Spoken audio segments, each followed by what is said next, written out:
যোৱা 14 বছৰ ধৰি ব্ৰহ্মপুত্ৰ নদীৰ পাৰত এটা চেষ্টা কৰি আছোঁ। নদীৰ পাৰবোৰ মহানগৰৰ নদীৰ পাৰবোৰ বহুত আৱৰ্জনাৰে ভৰি থাকে। তো আমাৰ এটা স্বেচ্ছাসেৱী সংস্থা আছে জীৱন বুলি। তো আমি গোটেই স্বেচ্ছাসেৱীসকলে নদীৰ পাৰবোৰ পৰিষ্কাৰ কৰোঁ আৰু তাতে এটা কিবা এটা সাংস্কৃতিক কাম কৰিবলৈ চেষ্টা কৰোঁ। আৰু জীৱন চিলানৈ যিটো আমাৰ কাইট ৰিভাৰ ফেষ্টিভেল, এইটো তাৰে এটা প্ৰয়াস আচলতে। চ' ইয়াতে অকল চিলাই নাথাকে, বিভিন্ন সাংস্কৃতিক অনুষ্ঠান হয়, খেল ধেমালি হয় আৰু প্ৰদৰ্শনী হয়, চিত্ৰকলা আৰু বিভিন্ন স্থাপত্যৰ প্ৰদৰ্শনী হয়।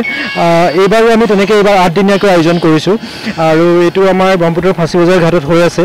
আৰু আমাৰ এইটো এটা আচলতে এটা উদ্দেশ্যক লৈ কামটো কৰা যায়, যদিও এটা উৎসৱমুখৰ পৰিৱেশ এটা সৃষ্টি হয়। আমি বিচাৰোঁ যে হাজাৰো সংখ্যাত মানুহবোৰ আহক, নদীৰ পাৰত অকণমান সময় কটাওক আৰু লগতে আমাৰ তেওঁলোকৰ সন্ধিয়াটো এটা উপভোগ্য কৰি তোলক।